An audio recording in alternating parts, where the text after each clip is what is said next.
শ্রদ্ধেয় মা বাবা এবং শ্রদ্ধেয় শিক্ষকগণ, শ্রদ্ধেয় অতিথিবর্গ, সবাইকে আমার প্রণাম জানাই। আমি খুব সৌভাগ্যবান, আমি এই স্কুলের ছাত্র। আমার খুব ভালো লাগছে যে এই অনুষ্ঠানে আমি পৌঁছাতে পেরে।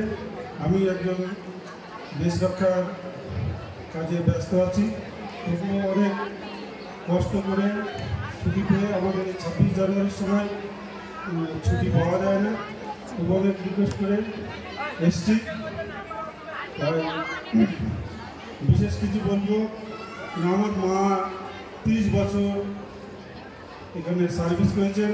যদি কোনো ভুল ত্রুটি হয়ে যায় আমি তার জন্য অনেক ক্ষমাপ্রার্থী। তাই আমার মায়ের যে জীবন, সেই জীবন নিয়ে আমি গত রাতেই একটা কবিতা লিখেছি আমি নিজেই।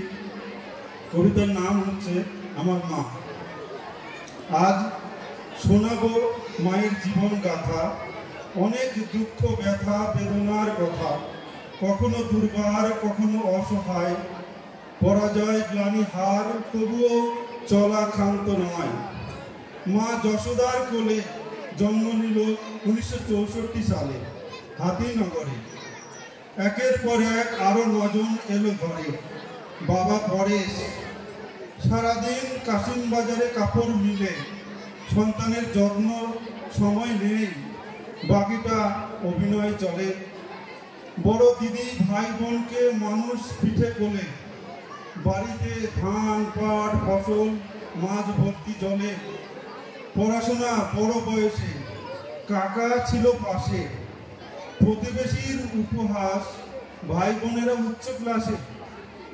শরীরে ছিল শক্তি আর মনে আছে ভক্তি। সেই বর্ষা ছুঁড়ে ছিনিয়ে নিল জেলার প্রথম স্থানটি।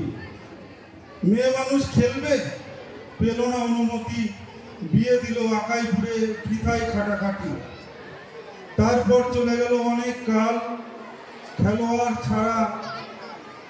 ছাড়ো খেলা, এবার সংসার সামাল। হঠাৎ চাকরির ডাক, তখন 1994 সাল। দেখলো সবাই তোমার কামাল, হাতে মাত্র 70 টাকা। তাই নিয়ে এলো অনেক সংগ্রামে স্কুলের দায়িত্ব পেয়েছে সবার সহযোগিতা ভালোবাসা, তাই তো তোমার উপর ছিল খুবই ভরসা। 30টা বছর কয়েক হাজার ছাত্রছাত্রী পার হলো তোমার হাত ধরে। আবার ঘরে ফেরা, স্কুলকে জানিয়ে বিদায়, সাধনা মিটিল সেই অমৃতের আশায়। আর রইল না 10টা বাজার ভয়, স্কুলের তালায় বাজবে ঘন্টা ঢং ঢং, কিন্তু চাবিকাঠি তোমার হাতে নয়। এইভাবেই শেষ হলো তোমার সংক্ষিপ্ত পরিচয়। নমস্কার।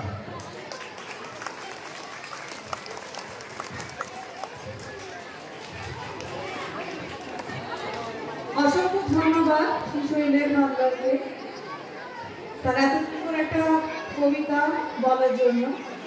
এরপর আমাদের